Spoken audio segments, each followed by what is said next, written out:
and welcome to the Manchester Green New Deal podcast. I am your host this week, Andrew Glassford. I've been away for a little bit, doing stuff, and that's as vague as I'm going to be. And as ever, we are joined by Professor Lucy Burke. Lucy, how are you doing? I'm very well, thank you, Andrew. You've also promoted me, but I'm really grateful for that. I always thought you were a professor. Oh wow!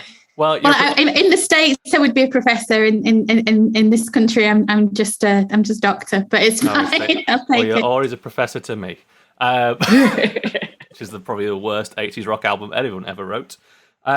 Alex was meant to be joining us this week, but he's suddenly taken ill. So all our love to Alex. Let's get on with the rest of the show. It's been the second summer of climate breakdown. More and more extreme weather events have impacted people around the world, with, as we know, the global south bearing the brunt of that devastation. Extreme flooding in China, Hurricane Grace and Henry causing havoc in the Caribbean and the Gulf of Mexico, not even to mention the numerous wildfires around America, Turkey and Greece. Now, long-time listeners and first-time callers will know that this show is about what the world would look like if we took off the drowning weights of fossil capitalism and built an economy and ecology around supporting life, not shareholder value. We discuss at length carbon budgets, transport networks, and the politics of climate change. This week, we're diving into the very core of the capitalist economy, and I suppose most economies: work. Your 9 to 5, that 0-hour contract, your bread making, your back-breaking labour. We spend a lot of time wondering what work we can do to save the planet, but do we need work in the traditional sense at all? Today, we're joined by labour journalist and author of the fantastic book, Work Won't Love You Back. It's Sarah Jaffe. Sarah, welcome to the show. Hello, thank you for having me. Thank you so much for coming on. So we're going to start super basic, because I hadn't heard this term before I read your book. What is a labour journalist, and why don't we have many of them? It's actually an interesting story why we don't have many of them, right? Because you used to, not that long ago, every newspaper in the country would have had an industrial correspondent or a labor correspondent or something like that, right? And This was true in the US and the UK. And in the US, we've sort of done some work towards reviving it as a beat, which it really still isn't over here at all. I'm doing my best, but I don't even live here full time. So, it's rough. The short answer to what happened to the labor correspondent is the same thing as what happened to the labor unions, which is to say that they were deliberately smashed, starting with Margaret Thatcher and all the way on down. And so the decline of trade unions means the decline of people covering them. And it also goes along with various changes in the political economy of the news, which is something that I don't know if it's how too far afield from your normal topics it is. But essentially, what we've got now is a media that essentially sees its readership as wealthy people who are looking for a luxury product. And that combined with sort of ideological slants. Y'all know about Rupert Murdoch because you had him before we did. And it's an OG. Yeah. You can understand why Rupert Murdoch doesn't have a labor correspondent, right? Mm. Although one of the interesting developments of the revival in the labor beat in the US has been that it is papers like Bloomberg Businessweek who now employ full-time labor reporters, which is something that, you can guess why they want the labor correspondent. It is not because they are wishing for a revival of the labor movement. It is because they want to know whether the workers are going to screw up their plans. So just before we got on this call, I actually got a text from a friend who was sending me the cover of The Economist for, I guess, this week. Yeah. And it included the sort of slug line, the big cover is Biden's debacle with Afghanistan and America, but it also asks, should you work on holiday? So, we know what the capitalist press is up to, right? So what is a labor journalist? It is someone who is trying to cover the world of work and capital and business from the point of view of the people who do the production of value, as opposed to the people who do the appropriation of value and shooting themselves into space. Sorry, I'm never going to be over Jeff Bezos' incredibly phallic rocket. I don't think we are either, to be fair. I guess why I brought it up because it seems to me mad that it maybe was a common practice and now isn't, that we are happy, quote unquote, to happy being a stretch. Yeah, happy just to take the perspective from like the business of what's happening in a situation. And there's not like this pluralistic idea of between, I guess the separation between workers and managers has been really blurred over the last 30 or 40 years. So I guess there's not a feeling that there should be a conversation from the workers' side. I don't mean blurred in like power, just like, oh yeah, it's an homogenous blob. Everyone works in that firm or whatever. Yeah. Well, this sort of is a development that goes along in parallel to the thing that I'm writing about in Work Won't Love You Back, which is this idea that work is somehow something we do because we love it and we need fulfillment and it is meaningful and brings, joy into our lives and all of this other, happy horse shit that has like ratcheted up the intensity of that kind of messaging at the same time as like in real numbers. Work is getting worse for most people, right? Yeah. 0 hours contracts and precarity and the gig economy and, massive layoffs during COVID pandemic, followed by, preceded by a decade of austerity. And so work has been getting worse for a while, at the same time as we've been sort of paying less and less attention to it as a subject that, again, affects most people. Yeah. If you are not in work, you are probably either a child, an extremely elderly or unwell person who has your own reasons to be probably struggling to make ends meet, or you are unemployed and you are desperately trying to find work because you are living off of, an incredibly punitive universal credit system, for example. So like work affects so many of us. And yet we talk about it in these incredibly sort of strange and vacant ways. And so trying to reverse that tide, thankfully no longer single-handedly. It was never single-handedly, but like there was a period where it felt like there were like three of us. Yeah. And I was, sort of desperately trying to follow in the footsteps of like Barbara Ehrenreich and like, do this work. And there were like three other people that I could sort of look to as inspiration. And a few other people who were my age who were also sort of trying to do it together. And now there's a lot more of us, which is great. There's still not enough of us, which is not great. Yeah. Well, we've started a podcast, so it's the least we could do. Hey, just thinking about, it's more a kind of comment than a question, but I was thinking about the kind of 24/7 kind of thesis that Jonathan Crary produces, and actually that it's not just work, is it? It's the production of surplus value and the incursion of the market into every sphere of people's lives too. So every cookie trail, every click, every like. Is producing a kind of surplus value for people in this kind of current system as well too, isn't it? So it's not only work, it's a kind of appropriation of sort of leisure consumption patterns as well. Yeah. The blurring of lines between what's work and what's not work in order to capture more value from it. So our interactions on Zoom are producing value for, several people.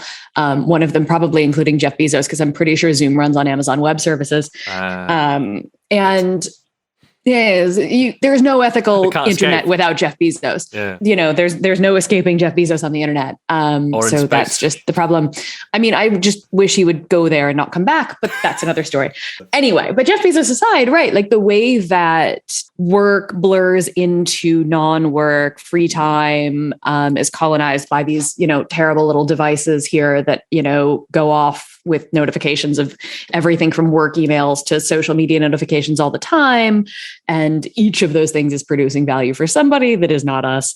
And all of this, we're just supposed to be happy about it, right? We're supposed to love it. We're supposed to think it's great and it's wonderful. And isn't this exciting? And aren't we happy that we get Twitter for free? No, Twitter is awful. I've been mostly off Twitter for a week and I haven't been this happy in years. And that's part of the point of it is it sort of has to generate the kinds of feelings that like keep you coming back to it. The same way that like dating apps, like if dating apps are successful, then they don't make anybody any money. So they have to actually be designed to be unsuccessful in a lot of ways in order to keep you on them. Yeah. Because if they were actually designed to like help people meet people and get off the app, then there goes the value, right? It's all of this crap that has invaded our lives and sort of introduced the logics of work into so much of what we do. Off the back of that, I kind of want to jump into the second half of the book, which is titled Enjoy What You Do. You bring up the term hope labour as defined by Catherine Cohen and Thomas F. Corrigan. Could you explain for our listeners what that is? And on the back of that, do you think that hope labour is something that is also exploited in political activism? Oh, yeah. I mean, there are several things to get into in terms of activism, but hope labor certainly is one of them. So to define hope labor, it is the work that you do, usually unpaid, in order to prepare yourself to be hired for a job that ostensibly you will both enjoy and also be paid better for. So I write about it in the context of unpaid internships in the book, right? Because the unpaid intern is obviously doing hope labor, but it's also something that is defined in slightly different terms by Guy Standing in his book on the precariat, right? Where he talks about sort of work for labor, and it's all the work that you do to prepare yourselves to be hireable. So for me, I'm a freelancer. So like being on Twitter is not like technically my job, as in nobody says to me like, Sarah, you have to be on Twitter.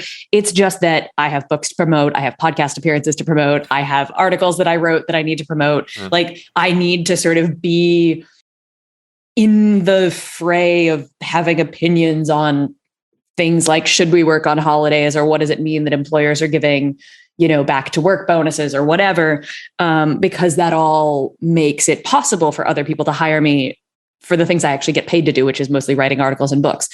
So all of that stuff is hope labor, right? Yeah. In that way, it's sort of the maintenance work of making oneself employable. The thing about it, of course, is that it is really just designed to get people to do work for free. So unpaid internships, I write in the book, have basically replaced the entry-level job that all the interns are hoping to get. So instead of getting hired at a magazine as a fact checker, the magazine just has interns as fact checkers. And they turn over 3 months. And I mean, I did a couple of these internships, it's whatever. Right. But there is no entry-level job to sort of move into for the volume of interns that these publications have. If they have 20 interns every semester and they have one job opening every year and a half or so, right? That's just like the math doesn't work out. Yeah.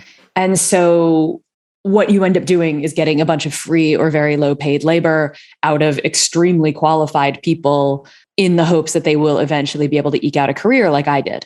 So it's important in all sorts of industries. I mean, the fact that there are interns working in the Foxconn factories making iPhones right now is a real interesting bit of information for me. Yeah, that like the intern is a very American innovation that has now really spread around the world. But it's also true of other things, right? I described sort of my social media use as hope labor.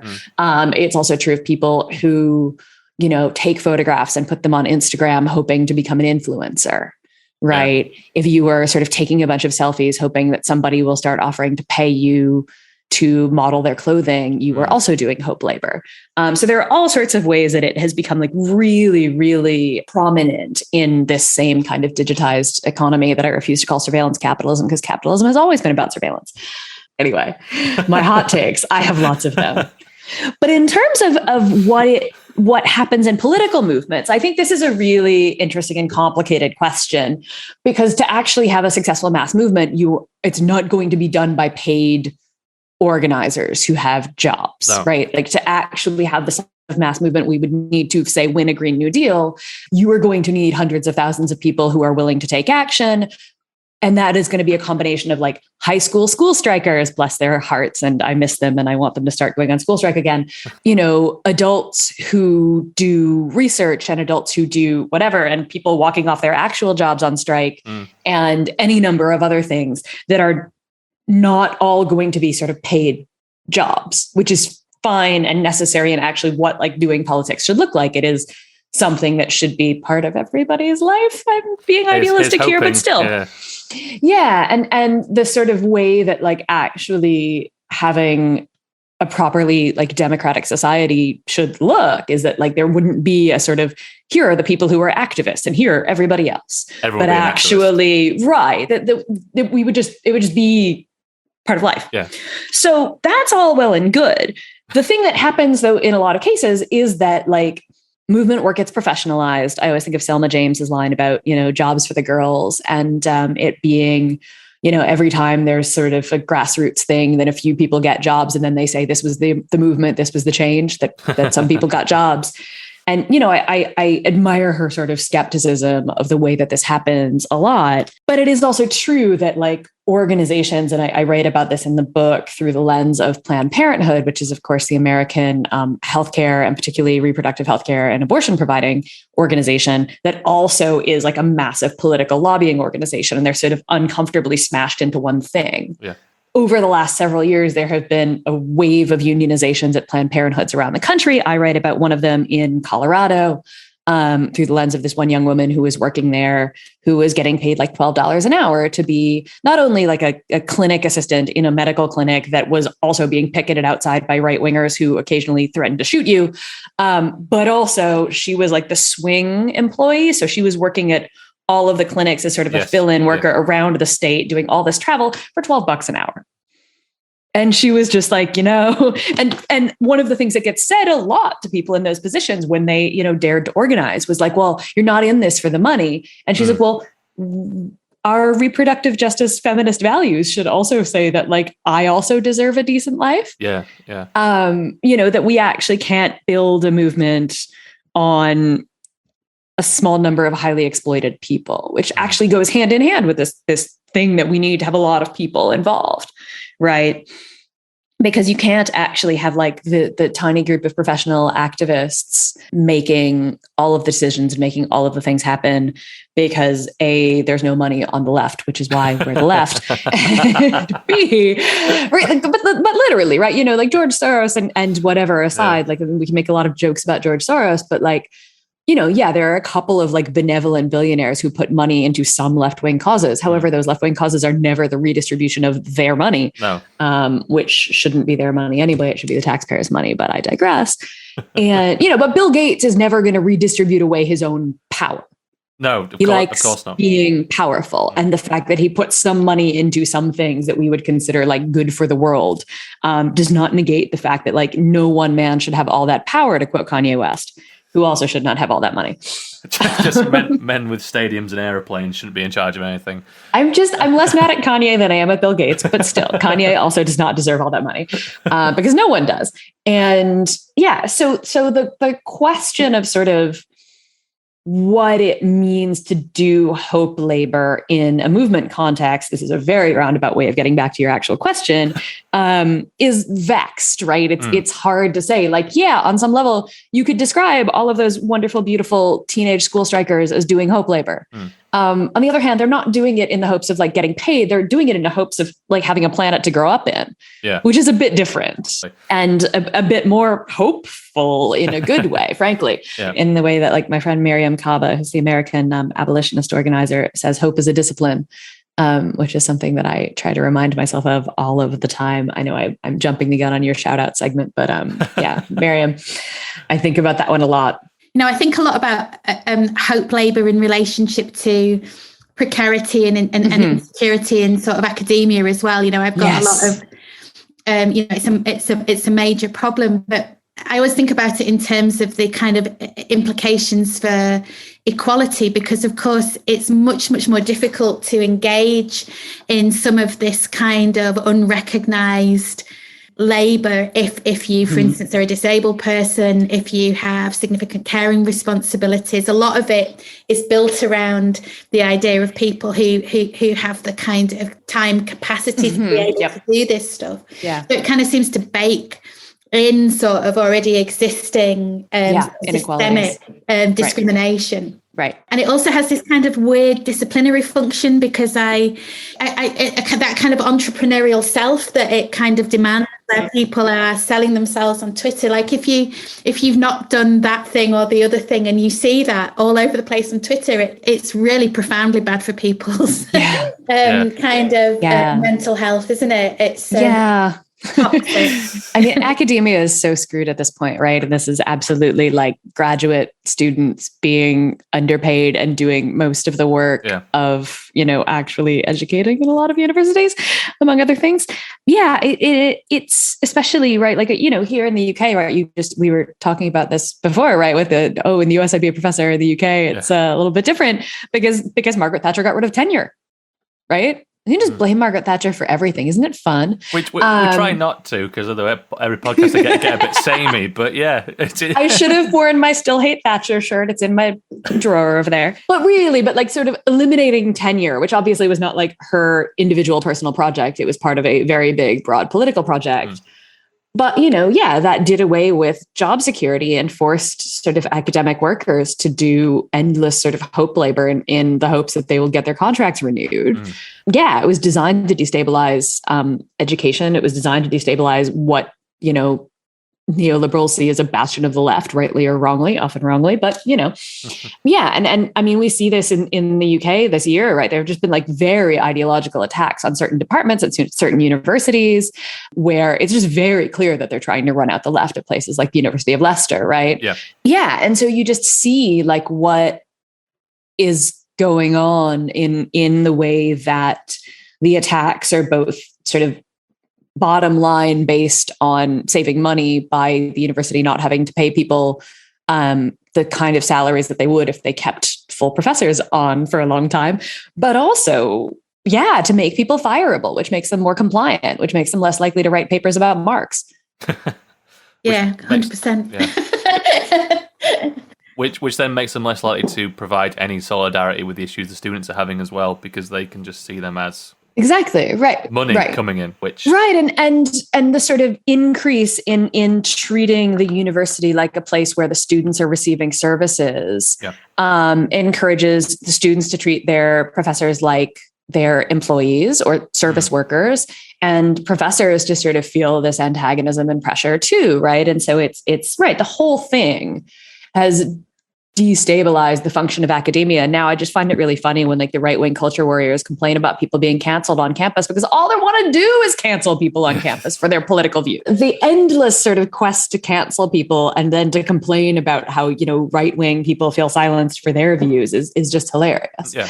But it's also very serious because it really does like affect people's working conditions and people's learning conditions. And as the Chicago Teachers Union says, right, our working conditions are our students' learning conditions. To kind of carry on in this vein about education a bit, I feel like from reading the book, there's kind of an underlying theme, especially in education, so the other areas, of like the politics of obligation in roles where, the teachers, for example, people are having to buy stationery and materials for the kids, and it's like, the money's not going to come from the central government to do it, so they're having to fill the gap.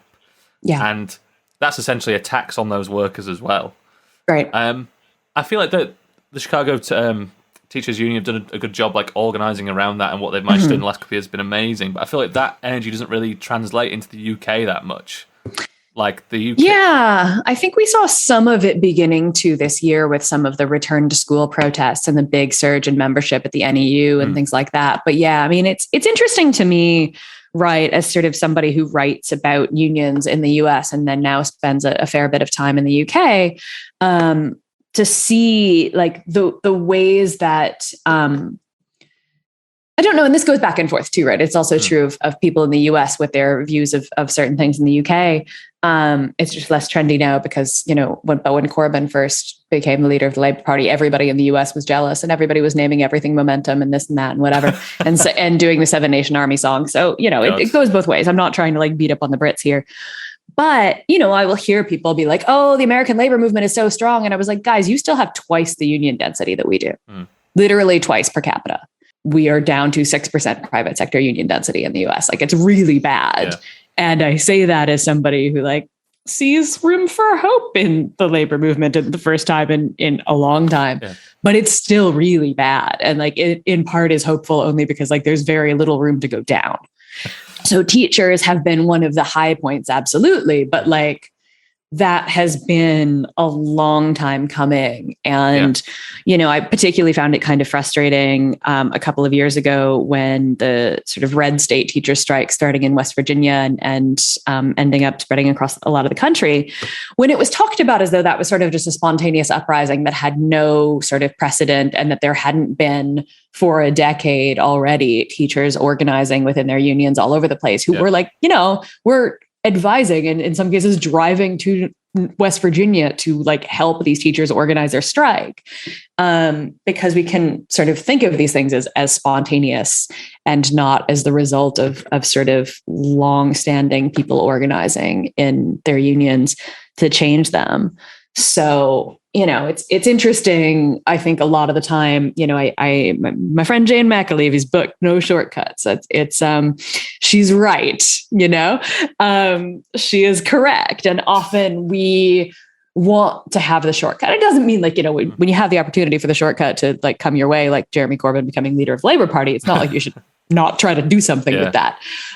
Be like, oh, no, we can't do this because, whatever. Sure. But at the same time, like the reason that ultimately didn't succeed is in large part because you didn't actually have a movement on the ground big enough to support it and maintain that power. And so, the Labour right has managed to take the party back and probably destroy it in the process. But it's going to be a fun conference this year, I think. And by fun, you mean nobody's going to be there. Well, me and Alex from the podcast are going, so at least us two will be there. So we'll write some motions. There you go.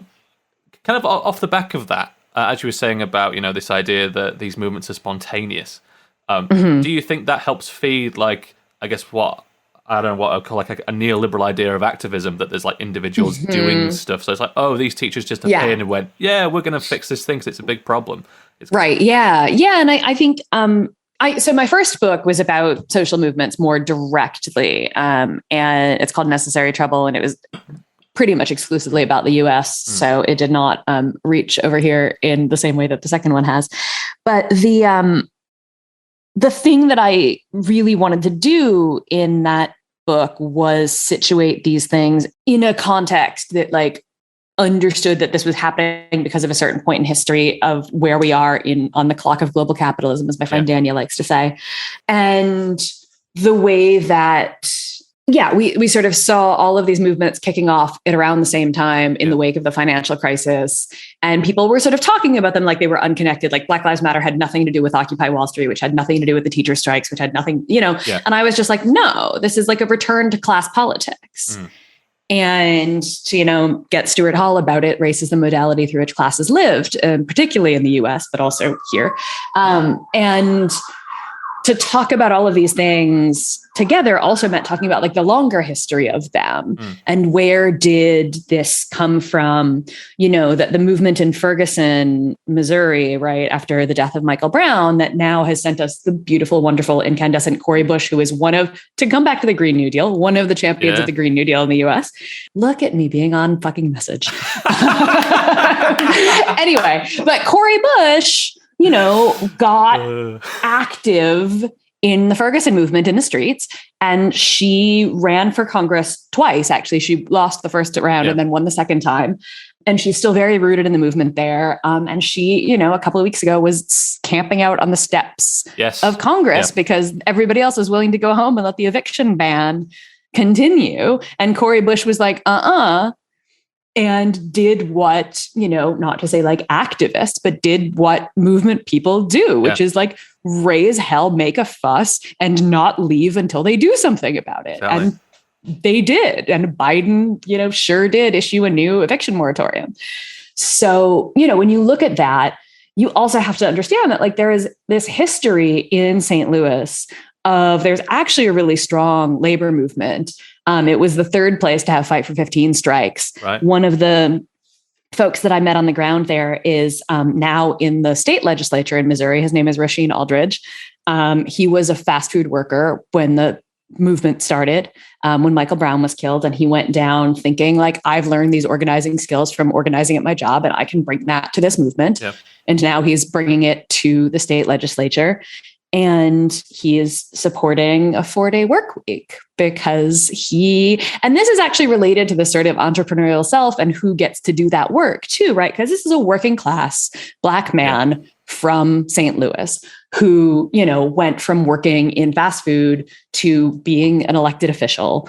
And so when he's thinking about, and Cori Bush is the same thing, right? Cori Bush talks about her having been evicted. She was a nurse. She's like, thinking from the point of view of people who don't have tons of time to be entrepreneurial about themselves. They are the ones who are aware of like the need for spare time to do things like get down to the check cashing place, cash your paycheck so that you can actually pay the rent.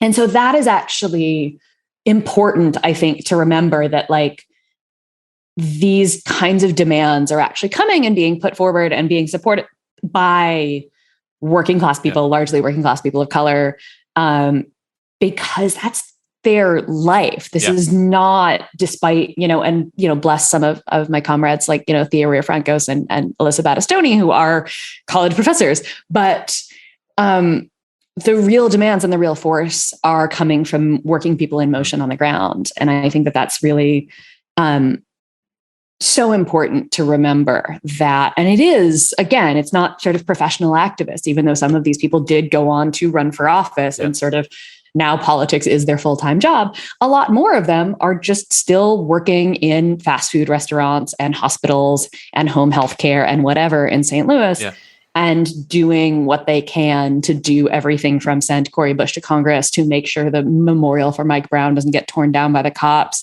to fighting for their own local eviction moratorium and stopping evictions, sort of house by house. So there's a lot going on there, but there's a great interview with Cori Bush from The Intercept, I think from about 2 or 3 weeks ago, where she's so great. She talks about the moratorium, and we'll link that in the show notes as well. Yeah, Lucy, did you want to come in off the back of that? Well, I really wanted to talk about care, actually. Yeah, of course, if that's okay, because that's something that I'm sort of really interested in from a sort of personal perspective. And you produce this kind of really, really compelling kind of analysis at the beginning of the book around care and work and the sort of the slippery messiness of love in all of that. And then at the end of the book, you make this really powerful and I think really kind of moving point about how much people matter. And you talk about grief and bereavement, and you say, which you it's absolutely true that it's not work that loves us back, it's people. And you ask how we understand our obligations to those we love outside of the currency of work. Now that bit of the ending took me back to the opening chapters, where you set up really the kind of parameters of the analysis in the book. And you talk about the way in which a kind of labour of love myth that glosses over the brutality of the family and the workplace. And you're talking about the importance of recognising the work of social reproduction and work within the home and the work of both formal and informal care. And that was interesting to me because in this country, informal carers and disabled people can obviously have access to, a limited amount of support via the state.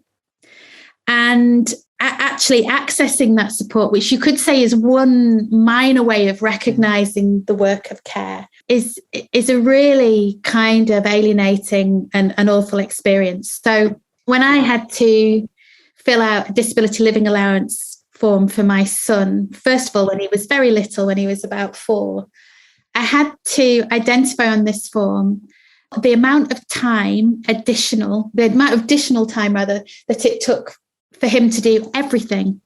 So how many times does he need support going to the toilet or brushing his teeth or in communication?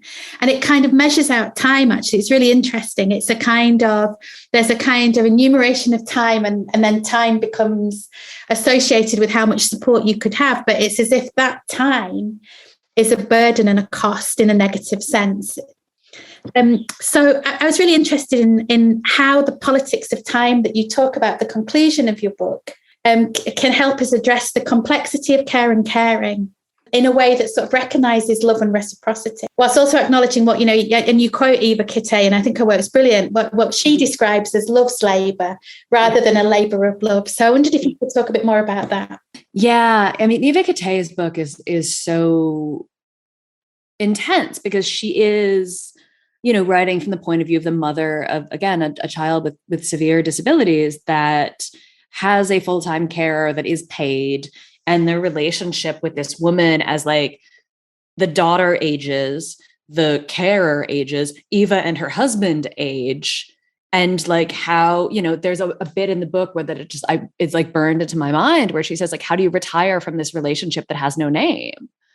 right? It so perfectly encapsulates this sort of weight of these relationships. And I think about this a lot in the chapter that I wrote on paid domestic work, right? And paid caring work in particular, where you would get people who just, are working for a family and they take care of the kids. And so they care about the kids. Of course they do. And they're often putting their own kids on the back burner to take care of somebody else's kids. And yet they can just get fired. And then that relationship with this child, like that is real and emotional and meaningful to both the carer and the child, is just gone, just poof, and I think that that's really, really, it epitomizes these sort of challenges of this work, which are like unsolvable. You know what I mean? You can't sort of write a set of rules for them in that way. What does it mean to sort of hire a carer to take care of somebody? What does it mean to be cared for? What does it mean to think about all of this stuff? There's just not a one size fits all answer for it. And one of the challenges is that like everybody should have the right to be cared for. And in Margaret Thatcher, I'm just going to keep beating up on Margaret Thatcher. I'm sorry, but like her line about, there is no such thing as society. There are individual men and women and there are families, just so perfectly encapsulates what happens here. I am now a single woman on the less attractive side of 40. And that means that there is nobody who is obligated to care for me if I have a crisis. Shit. What does that actually mean, right? Like there is nobody who has the responsibility to take care of me if I walk out the door and get hit by a bus. The NHS will take care of me because I happen to be in England. So hopefully if I get hit by a bus, it'll be in England. But when I go back to America, there's really nobody obligated to take care of me. But like that's a scary thing to say out loud. I am no longer young, right? And so I say this very much as somebody who would be in this position, has the right to be cared for, but also like that doesn't mean that the people who are doing the caring vacate their rights and their needs and their own sort of things. And Eva Kate talks about these sort of nested obligations, because like it is true that like your relationships will probably not be one for one reciprocal, right? The amount of care that I did and have done and will still do probably for my aging mother and did for my aging father before he died, that that's not like a one for one thing to like them raising me. And that is not guaranteed that it will be that way because they raised me, and all of those things, right, are not, you can't just sort of track them as like obligations back and forth. Yeah. And here I'm going to bring in David Graeber because I always loved the way that he writes about this in Debt, that he talks about sort of close relationships operate basically on like principles of full communism, right? You don't sort of ask your friend like, oh, well, you listened to me for 30 minutes, so now I have to listen to you for 30 minutes. You listen to your friend. The dog that I was telling you about that kept me up all night last night belongs to a very good friend of mine whose grandmother just died. And so she had to go to the funeral on short notice. And so I am taking care of her dog, even though her dog is very neurotic and doesn't like me very much. Because that's what you do. And you don't say like, well, I'm going to balance like whether I like this dog versus like whatever. You just say like, of course, whatever you need.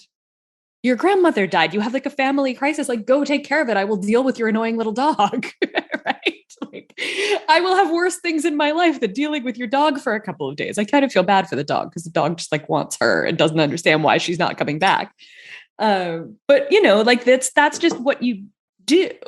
And when you start calculating debts, that's actually an indication of something wrong in the relationship. And that's also, this is true of the world that I would want to live in broadly, right? Is not that like it would calculate like you only get so much. I mean, this is what health insurance does, right? You get the care that you have paid for. And after that, the company will start charging you. And as opposed to the NHS, which takes care of you if you walk in the door. And last summer I was here and I had a freakish eye infection and had the experience of going to the NHS for the first time. And it was they sort of laugh at me when you go back to the desk after you've been seen. You're like, so do I have to do any? Do I have to? Pay? They're like, they just start laughing, like, silly American, get out of here. But I've never had that experience in my life. Again, 40 years old. That's just not a thing that I had ever experienced, and it's magical and wonderful, and everything should be like that. To move on a little bit, the language of like community and family seems to be like co-opted quite heavily by business since forever, I guess. The way I've seen it, and I think as you express in the bit in your work, is like it's almost like a salve on the extractive practices of business. And this kind of plays out as well in your chapter on Playboy with the giving the guys like ping pong tables and fun slides and like pizza on Fridays, and them having to deal with like the crunch where the workers have to do like 98-hour weeks or whatever. Yeah. Do you think that any of it actually works? because I find myself increasingly annoyed the more and more I see it. Just like any time I've worked somewhere and someone says that this is like we're doing this, we're all a big family or something. Like I think it's kind of what you were saying earlier. As work has gotten worse, those words have become more prominent, and they feel less and less truthful. So, I mean, it's interesting because I start the book off with the unpaid work that mostly women do in the home, right? Yes. And do that. It was like really important. And that was sort of the first chapter I wrote. And it was like twice as long, the original draft, as any of the other chapters. And my editor was like, does this really need to be this long? And I was kind of, because the entire book hangs on it. Because it's actually really important to point out that the family is a style of work, and it is not actually natural. And this idea, once again, that care can only be provided in these sort of legible nuclear family ways that Margaret Thatcher would have considered, the only things there are in society. During the pandemic, I just started thinking of it as like life in the Margaret Thatcher unit. And so the way that all of the work in the first half of the book and all of this sort of caring labor in some way or another has its roots in the unpaid work that is done in the home, and this sort of artificial division of labor that like women do this work out of love and not for money. And the thing that men do when they leave the house and go somewhere else, that's work. It's work, and the stuff that happens in the home is not work. So that sort of fundamental division is actually at the roots of capitalist patriarchy. Thank you, Silvia Federici. So it was really interesting to me how much the family metaphor also popped up in these jobs that were gendered very much the other way, right? That computer programmers, right? Video game programmers, the family stuff was so intense that there's actually a company that was one of the targets of the IWGB Games workers organizing that brands itself as a fampany. Oh. Yeah. And that's their term, right? That's the company's term. It was like on their website and everything. So yeah, it was interesting to me the way that actually came out, that I figured you would hear the family term a lot more in this like female gendered work. And it would be much less prominent in these jobs that were full of dudes, but actually it was really prominent in the games industry, in the tech industry. And these websites for these companies are sort of full of terms like fampany, and they talk about having home cooked meals in the office, except obviously it's not a home cooked meal because it's in the office. Dude, it's the office, it's not home. It is cooked by a professional chef in the office. It is the definition of not home cooked. So, and I think it was really interesting because it led me to thinking, and this came from a conversation with my good friend Julian Saravo, who works at the think tank Autonomy. I just have to credit Julian with this insight, but we were talking about the way that these companies essentially try to be like your wife, right? They sort of hire young men straight from college or straight from like the very specific programming programs. In the case of the games industry in particular, there are these sort of like programming for games schools. Yes. That Kevin, who's the worker that I profile in that chapter, was telling me, he's from Germany, and in Germany he could go to university for free, but instead he paid like 20,000 euro or 30,000 euro, whatever it was, to go to this like specific games programming school. So he could have done school without debt and ended up like producing it because of this. Yeah. And then you get to the company and they tell you, we're in the family. And it's like, oh, because these things are designed to sort of take young men directly from these programs and like take over their lives. And so the company in turn does all the things for you some Harvard Business School researchers called it like the internet of stuff your mom won't do for you anymore. But like so like these companies, like it's Just Eat and Deliveroo and all of the rest of them sort of do all the things that your mom won't do for you anymore. But also the company itself sort of does the things your mom won't do for you anymore. So it will feed you and it will have toys and it will be set up to sort of, cater to the needs and desires of 20-something, mostly white men, because that is who it thinks of as programmers. And so it essentially, like, the company sort of becomes your wife, or it becomes the thing between sort of mom and wife. And then a lot of these games workers in particular, when it comes time that they actually want to have some kids of their own, they end up leaving games because it's so intense an industry that you actually like don't have time to have a family. Yeah. And so, it was really interesting to see and to sort of think through it from how often it came up in these differently gendered experiences, right? These expectations are very different, where like nobody is holding the hands of teachers and nurses and giving them free meals at work. No. And they are cutting, if anything, right, just constantly cutting back on what they are given and what kinds of support they get. And so nurses and teachers are going on strike for like, hire more of us. Mm-hmm. And games workers are like, we need to cut down on the overtime, which is in some ways the same demand, right? But it's, I can't think of the last time it ends up working out very differently, right? I can't think of the last time I clapped for anyone in my family. Right. And it's this tension between this acknowledgement, this necessary acknowledgement, this work is incredibly important and incredibly hard. I can't imagine being a hospital nurse on a good day, let alone in a global pandemic when you don't know what is going on with this virus. I spent a lot of time in the last year talking to nurses, and I just like the stories that they have and the amount of trauma that they are all carrying is so much. I've been following this story for several months now of nurses who are on strike in Massachusetts at St. Vincent's Hospital, which is owned by a for-profit hospital company, Tenet Healthcare.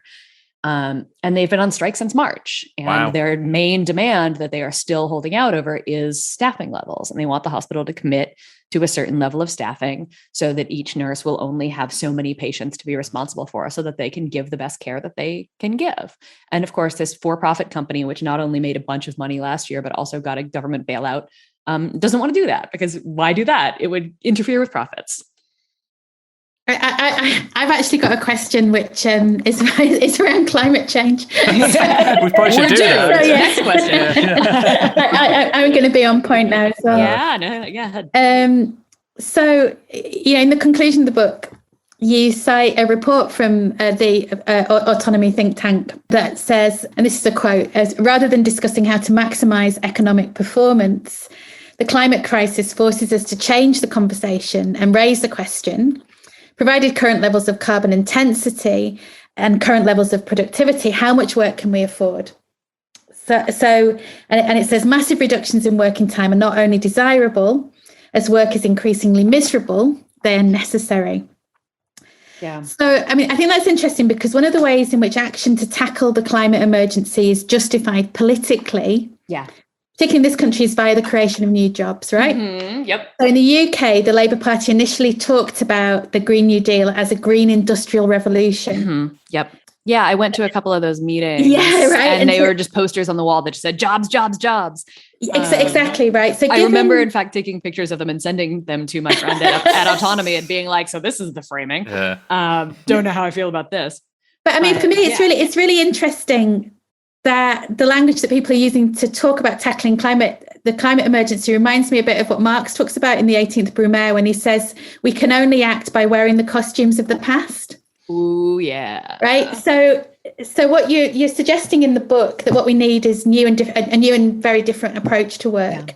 But it's also kind of the costumes of the past, right? To talk about shorter working hours is also like a very the oldest demand of the labor movement. And, Marx also writes about the realm of freedom only being possible with the shortening of the working day. So thanks, Uncle Carl. The way that Pour one out for Uncle Carl. I think the interesting thing is this this feeling that we need to promise people jobs when actually, so I'm working on a project. Well, I'm working on 2 projects right now going forward. One is a podcast that is specifically about sort of factory closures and what actually people are grieving when the factory shuts down. And the other one is a book about grief, which obviously the last chapter in that book is going to be a chapter on climate grief because obvious reasons. So one of the things, and I think these are obviously connected issues of how we talk about this stuff, right? So we think of the loss of the factory in this framework that actually doesn't suit the work ethic of the factory. So I write about this in Work Won't Love You Back, right? The way that we shift from sort of the industrial ethic, which says that like, yeah, the job probably sucks, but you get paid decently and you work 40 hours a week and you get enough money to buy a house and hopefully send your kid to college so your kid doesn't have to work in the crappy factory. And that was the deal, the Fordist bargain, right? That ended in 1973 or thereabouts. And what we get after that is what Luke Boltanski and Eve Capello call the new spirit of capitalism and what I call the sort of labor of love ethic, which is this idea that we do work because we love it. So we are looking at factory closures where people are mourning the loss of the stable way of life with a decent income, as though what they miss is a job that they love. When like they freaking hate that. I've never talked to a factory worker who was like, yeah, I'm really going to miss standing on the assembly line for 10 hours a day. No, the jobs suck and they hurt and they break you down and they're exhausting. If people are going to miss anything, they're going to miss their coworkers. They're going to miss being active in their union. And they're going to miss $26 an hour plus overtime, and that is my experience from reporting on this. This is the experience of, academic researchers like Ruth Milkman, who I'm talking to later today, who wrote the wonderful book, Farewell to the Factory, about the GM Linden plant in the late 90s. And yeah, so we're imagining that the solution to this problem is we have to give, and it's mostly white men that people are thinking about when they talk this way. We have to give white men sort of more manly man jobs for men. And I hate to say it that way, but it's also sort of, it shows you what we're really talking about, I think, when like in reality, green jobs are going to be more nurses and teachers. They're going to be home care workers and like Alyssa Battistoni and the other folks who wrote A Planet to Win, but Alyssa in particular, have written about this as like a sort of 2-pronged process, right? When you start off the Green New Deal, you need to do a lot of short-term transition work. Yes. Right? That does everything from retrofitting homes to building massive solar panel installations and wind farms and whatever. But then once those things are built, they don't actually require a ton of work. Yeah, you just need maintenance, I guess. Right. And that requires far fewer workers. And the ongoing work is the same work that right now still, is the hard to automate, labor intensive service and caring work. That's going to be the stuff that this is the essential work of the pandemic, right? The stuff that we really, really, really need and are going to keep needing as long as we are human. And so that's like, the bigger challenge is actually like a big, messy, scary conversation about gender and work and like how and why people draw meaning from certain kinds of work. And so I think that is really the conversation that a lot of conversations about the Green New Deal are trying to avoid by saying we will just give, again, mostly men who are in these jobs, other jobs that produce the same feeling and also the same income levels. And that's messy. Do we want really a world where we're just like sort of creating make work in order to maintain mid-century white masculinity? When you put it like that, it kind of sounds awful. Or at least it sounds awful to me. And so I think that there is a way of, again, as you said, sort of picking up this different language of the past labor movement to remind us that these jobs suck. Yeah. These jobs are crap. And actually, when I ask people sort of what would you do if you didn't have to worry about the money? When I was in Indiana and I was talking to the workers at the Carrier and Rexnord plants that are closing down, what would you do if you didn't have to worry about the money?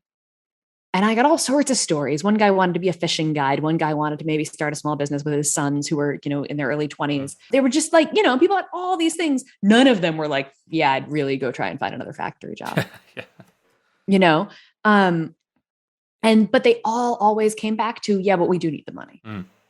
I got a mortgage to pay. I need the money, that kind of thing is, yeah. So I think that it's really important to talk about these things in meaningful ways. And when I'd say I sort of hated to say like manly man jobs for men, because like, it's obviously really, really, really important to the way we have like constituted what it means to be a man, and particularly to be a working class man, and particularly to be a working class white man, around a certain kind of not only work, but like you bring home the money, you pay the bills, you are responsible for X, Y, Z.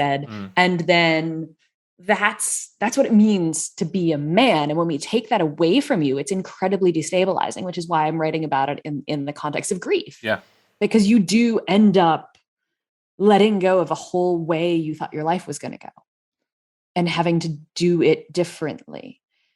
And I think that, again, that avoiding this by sort of assuming we can one for one replace these jobs with something similar that will not cause any disruption to the way people live, we're fooling ourselves. It's not going to work that way. Climate change, I mean, first of all, the catastrophes are already here. And second of all, I think actually a lot of people are more happy to do sort of caring work and helping work. And we saw the mutual aid networks that sprang up in the pandemic. I went to college in New Orleans, and so I know a lot of people who lived through Hurricane Katrina, which saw like a massive amount of mutual aid work and solidarity work being built. And I think that all of those things are things we have to like actually trust people to be able to talk about and be smart enough to talk about. Yeah. And so I think sometimes the way we talk about the Green New Deal assumes that like working class white guys are terrible and stupid. And the same way that like Boris Johnson treats them when talking about Brexit. Yeah. And I actually have a lot more faith in men than that, is a thing I just said out loud. Well, as a representative of men. Yes. Speaking as a white man. No, but I think honestly, like, I think all of the reasons that like, there's so much panic about sort of gender and trans people and all of this stuff right now is that like the material underpinnings for gender are collapsing. And we can't put that back in the box by pretending that trans people don't exist or trying to legislate them out of existence. A, because it's horrifically cruel, and B, you can't friggin' do it because it's not going to work. Yeah. So, you can't put that back in the box. And gender is becoming messier because the material underpinnings for it are falling apart. And maybe this is the book after the grief book. Who knows if I live that long, if the planet isn't completely on fire by then, people are still reading books. We'll see if I get this far. I think that's a perfect place to end the episode. We covered so much intertwining stuff, but it was amazing. Thank you so much, Sarah. Thank you. This is the part of the show, in the words of Adam Williams, where we celebrate the lovers, the fighters, and the healers of our world who are doing everything they can to protect the planet from fossil capitalism. It's the shout out. Sarah, who's your shout out this week?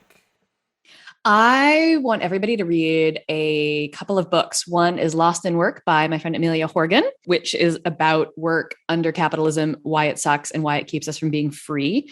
And then the other one is Work Without the Worker by Phil Jones, which is about specifically work in the tech gig economy and how it is colonizing the global south and what we can do to undo that.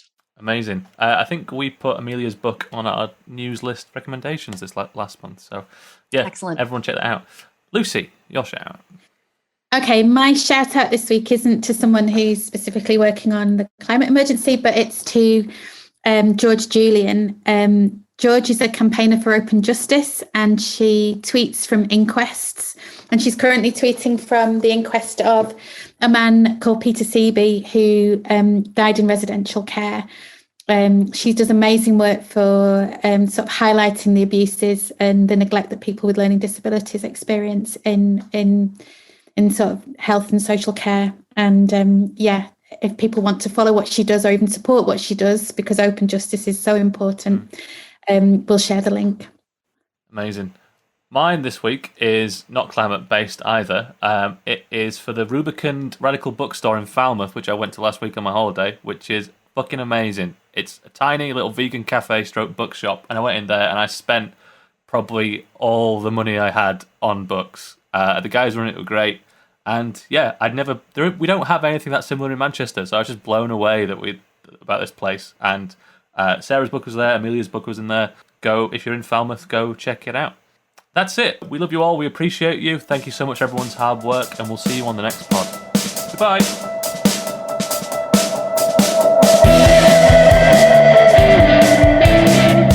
We'd like to thank all our supporters on Patreon, with a special thanks to Barbara Burke,